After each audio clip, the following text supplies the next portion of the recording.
Thank you for joining For Our Special Kids, where we openly and honestly discuss the magic and the mess of raising a child with special needs. We are thrilled to have you here and hope this time provides you with some wonder and wisdom. I'm your host, Jennifer Lansing. Let's get started.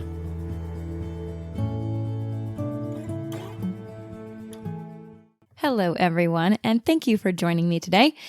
This is a part one of a two-part series regarding Chinese medicine with Dr. Jennifer Miner. So in this 20-minute episode, we talk with her really about the ancient practice of Chinese medicine, what classical Chinese medicine is, and I learned so much that I just realized we can't do all of this in one episode. So this episode is going to be very much along the lines of the 8 primary parts of classical Chinese medicine, how the meridians affect our qi or flow of energy, and we look at stagnation and all that. I had no idea it was so complex and really important for our body's ability to find balance and health and ease.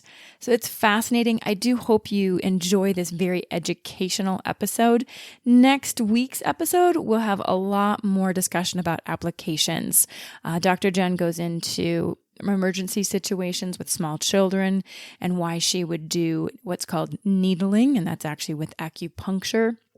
She gives us some case scenarios with some teenagers. We talk about ADHD and so much more.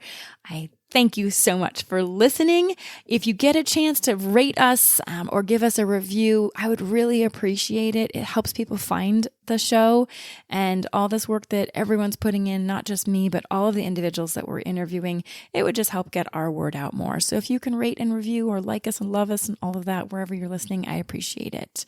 All right. Thanks for listening. I hope you enjoy and let me know what you think. Welcome, Jennifer Miner. Hello. I'm so excited that you joined us. Thank you. Thank you, Jen. I'm so happy to be here. Yeah, let me quick read your bio and give people an idea of who the heck you are because, whoa, it's amazing. Here we go. Jennifer is a doctor of acupuncture and Chinese medicine and a diplomat in craniosacral therapy. She has a master's in medical anthropology, completed a National Institutes of Health fellowship, and has had the good fortune to study traditional and indigenous medicines and Chinese martial arts extensively with many great teachers and mentors in the United States, China, and Thailand over the past 30 years.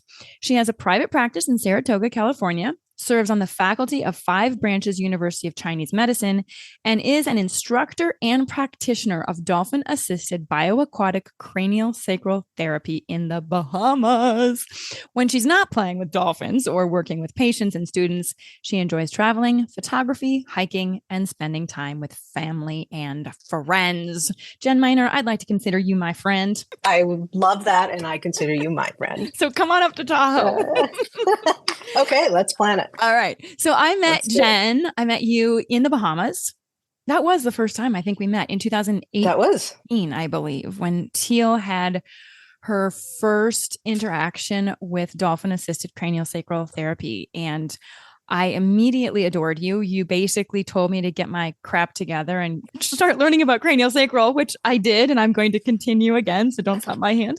But, you have just been a beautiful part of Teal's growth and development. I know we don't see you as often as we would like to, but, you've been working with her intermittently for quite a long time. And so we did do the dolphins, and I think we should talk about that a little bit, but let's focus a little bit more in the beginning on Chinese medicine, acupuncture, what that is, and really why you're so passionate about it as a doctor. Thank you. Thank you. Yes. I mean, I can't believe it's been that long. I know. And I do remember all those sessions with Teal and you and Alex, and how just wonderful and amazing that was to be a part of, to get to witness her changes and growth. And she's an inspiration to us all, really. Thanks. She really is. She's an inspiration to me. And so are you. I mean, everything you've done with her, and Alex as well. Like Teal is amazing. And so are you. So I think she chose us. I not even think. I know she chose us. We all chose each other. We made a contract a while ago that we were going to come in here and do this together. Watch out, world. Okay. Here we go. Yes. Yeah. I mean, and I think, what you say about let's talk about Chinese medicine. And of course, passionate and happy to talk about Chinese medicine as much as you like.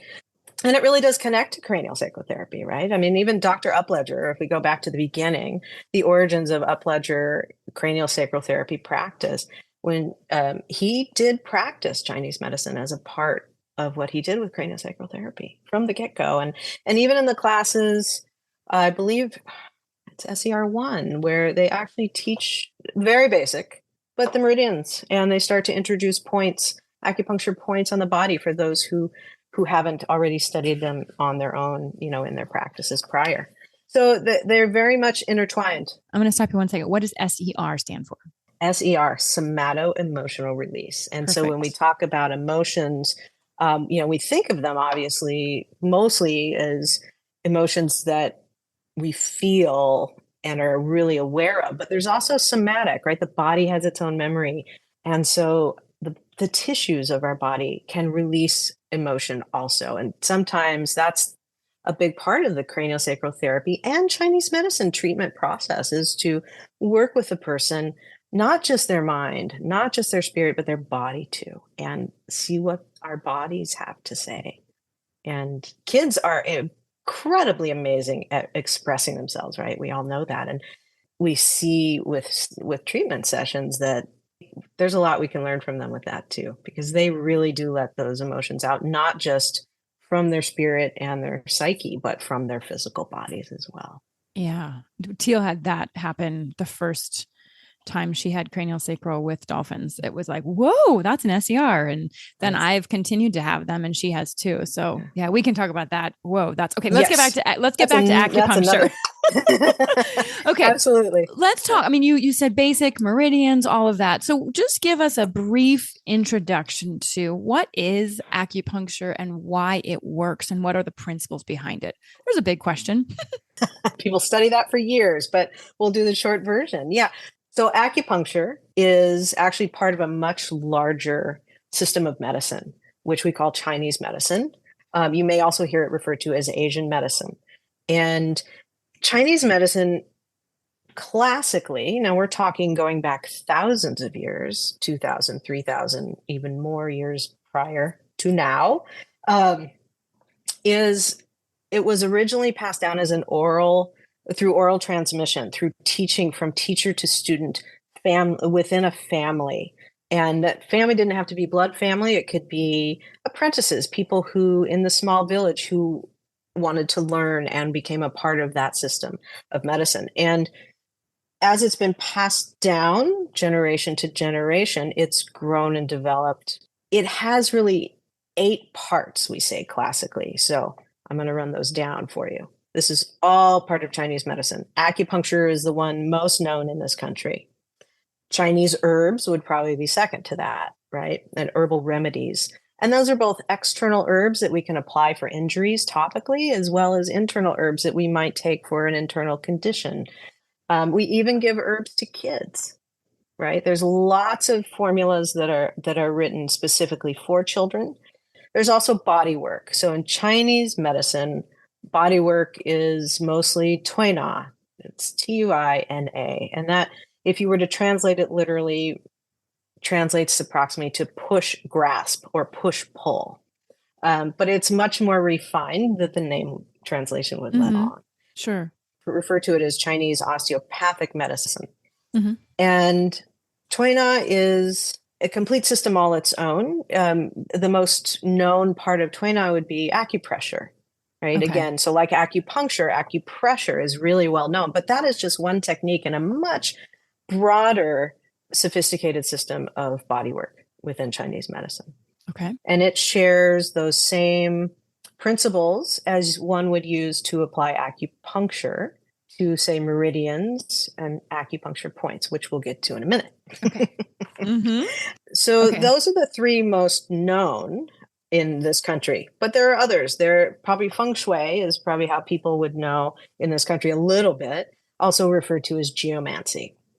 And so that's really the interaction of people and their surroundings and the natural environment, and how the interplay between the 3 and how that affects our health and our lives.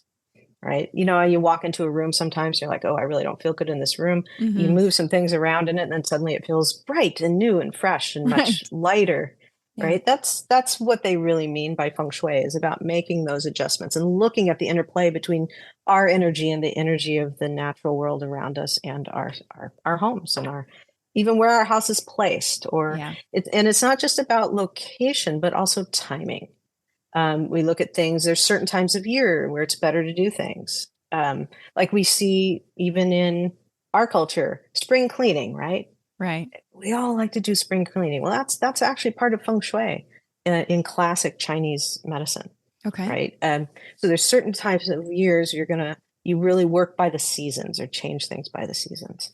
Cosmology or astrology, and it's really different than what we would think of as like, oh, hey, are you a Pisces? Are you an Aries? Right. This kind of astrology focuses on, again, it looks at cycles of chi, not just chi is energy, right? And it's not just energy within our bodies, it's energy in the natural world. If you're born at a certain time of year, there's a certain type of chi. And if you're born in a certain year in this 12-year cycle, then you're going to have a different type of chi than the year before you and the year after you. Mm-hmm. And it's a basis for how people might be in the world, for events that happen in the world. So we look at that 12-year cycle. There's also a 60-year cycle and a 120-year cycle. There's cycles within a day. Mm-hmm. And so when we're practicing acupuncture or acupressure, we actually take that into account. There's certain techniques in Chinese medicine that will only do certain times of year. Really? Huh. Really? Yeah. Fascinating. It's kind of cool, right? Yeah. Well, I can't wait to then start asking you all these targeted questions. Okay. So Okay. 1, 2, 3, All 4, right. 5. Okay. What's 6? So we've got nutrition. And Mm-hmm. again, that's a little different than we would think about, like the American Heart Association diet or something like that, right? Or the Mediterranean diet, which is what I often will recommend people start with. That's always a good one. Mm-hmm. This looks at the actual chi and the properties of food, just the way we would Chinese herbs. So a food, say a peach, you would think, oh, a peach, well, that's a nice summer fruit. Well, it's a stone fruit, so it has a certain quality that's going to be different than a berry, even though they're both fruits, right? Mm-hmm. So we may recommend people eat certain foods, avoid certain foods because of the properties they have or don't have. And we look at those in terms of cold or hot, warm, cool, neutral, for example. Yeah, I need to get all my notes out from our conversation about what Teal should and shouldn't eat, because I have them and I made a bunch of the recipes. I just got to get those back out. Ugh, okay. We can, that's a Well, whole and the nother cool thing is episode. it'd be fun to do an episode about food for kids and Yeah. food as medicine, right? Because that's Uh-huh. so much better even than herbs, or certainly than pharmaceuticals if we can avoid them, Yes. Yeah. right? Sometimes pharmaceuticals are very necessary, but if there are ways to use food as medicine, we definitely want to start with that. Yeah. Well, and we're not going to go down this road, but especially for a lot of these children who are medically complex, pharmaceuticals aren't even to remove those. It's not even an option. But what we can do is through food and through herbs and body work and acupuncture and all of this, possibly make those pharmaceuticals work better because our system is running better. Absolutely. You boost the immune system, you create more balance and harmony, right? Going back to those Taoist ideas, that are the roots of Chinese medicine, that we're always looking for balance. And every time we can achieve that, even for small periods of time, that absolutely supports our kids. And as adults, it supports us in becoming more healthy. And then we need those pharmaceuticals less, hopefully, or yes, they work better. Yeah. Absolutely. Yeah, absolutely. Okay. I'm just going to read these: acupuncture, herbs, body work, or twina, Yeah. feng shui, cosmology, nutrition. Then we have movement. Mm-hmm. So this is going back thousands of years. So what was the movement then, and what has been passed down family to family is our movements in this country will know mostly Tai Chi. And now and Qigong, which has become much bigger in this country, much more well known. There is also Chinese Gong Fu, right? So that is a big part for some families, like one of the lineages I grew up in, like kind of literally starting when I was 22. You also practice not just Tai Chi, which is a type of Gong Fu, but also Shaolin, which is a very well known in this country. A lot of kids practice Shaolin, and it's really good for mental wellness, for health and well-being, and strengthening our bodies, which is another way to build balance and help with good health or recovery from illness. Then there's Xingyi, Bagua, and there are a couple of others, but those two are major, and they were major in my life and influences in how I practice Chinese medicine. Wow. Practitioners like myself who have studied with a lineage or more than one, and who have had that great honor of working with so many great teachers and mentors over the years, we may take a piece, just one movement from what we've learned, to help and prescribe that, so to speak, for a patient, kid or adult, who that one movement may help. Not just, it's not exercise in terms of strengthening muscles or stretching, although those we also do consider, and that's important. But these help change the flow of qi or energy in our bodies. These movements help reduce what we call stagnation or blockages of energy. And the more we can move, the more we get flow. Right. The more we move, the more we have flow. Right. Okay. That is key. That's key, because we can't achieve balance in our bodies, in our mind, in our life without flow. Mm-hmm. Right? If things are stuck, if things are stagnant, then disease can set in. If you think about it like a flowing brook, that's healthy. The brook is healthy. The water is clear. The fish are happy. The bears are feeding, right? I'm thinking of Tahoe. Yeah, I know. It's like you're channeling Tahoe right now. I got it. Yeah, right. Yeah, totally. But also, if that brook or stream gets blocked by a bunch of debris from trees, like leaves, sticks, branches, or after a big storm, right? And then that water starts to become murky, and you wouldn't want to drink it. You wouldn't want to even bathe into it. No, right? Not at all. That's right. That's stagnation. And that's when kid or adult comes in for treatment, we're looking for that, because that is the biggest, most obvious parts of imbalance. And we can use all of these. We have one more to go through, but we can use all of these branches of Chinese medicine to help somebody get out of a state of stagnation or deficiency, where there's a lack of flow and a lack of energy to work with, and help them restore that energy and restore that flow. Totally connected to cranial sacral. This is so fantastic. Okay. Right? Isn't that cool? Yeah. Like, oh my gosh. Okay. Yeah. Yeah. So and the last one is meditation. Okay. And for me, a lot of times that is that's a connection back to Tai Chi, right? Which is, you could think of it like a moving meditation, but also seated meditation is absolutely a part of classical Chinese medicine approach to treatment. I'm a better person because I meditate. Woo! Oh, yeah. You're awesome. Well, thank you. But man, when I miss the meditations, Alex is like, "Oh, what's going on, Jen? How are you? You seem a little off." I'm like, "Yeah." Okay.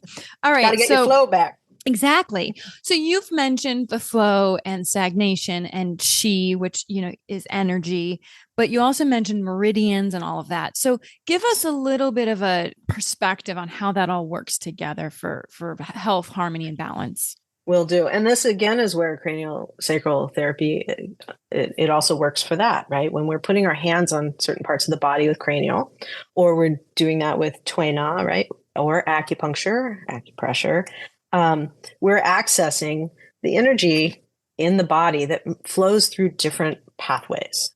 Those channels, or meridians as they're commonly called, are where there are larger pathways of qi. Every cell in our body has qi.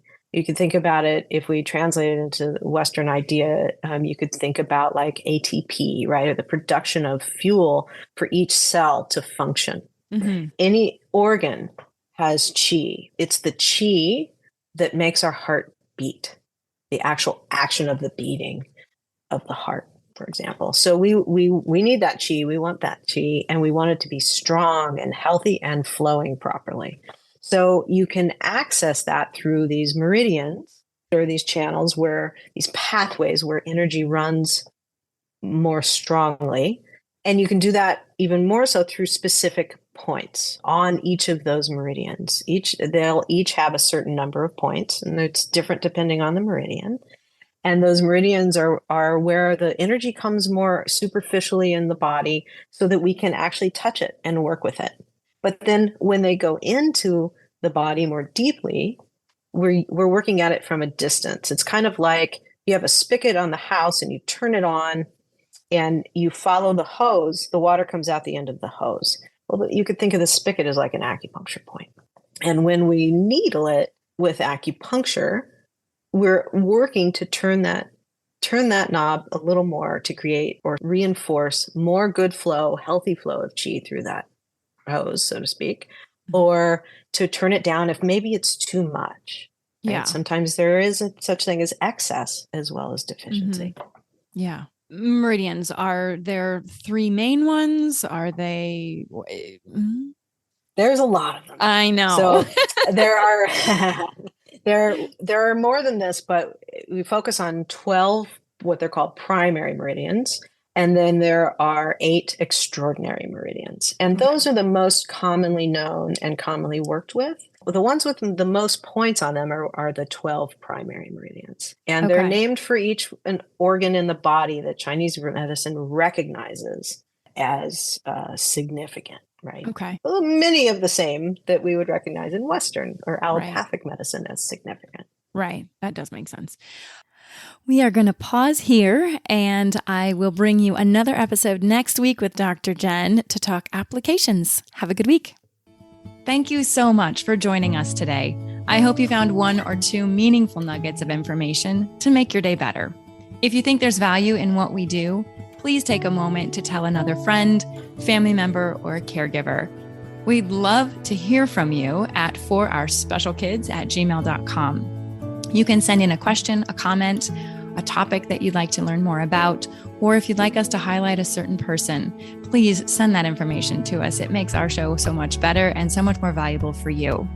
Our Facebook and Instagram handle is For Our Special Kids. And finally, remember to witness the wonder and the wisdom within yourself and others. Until next time.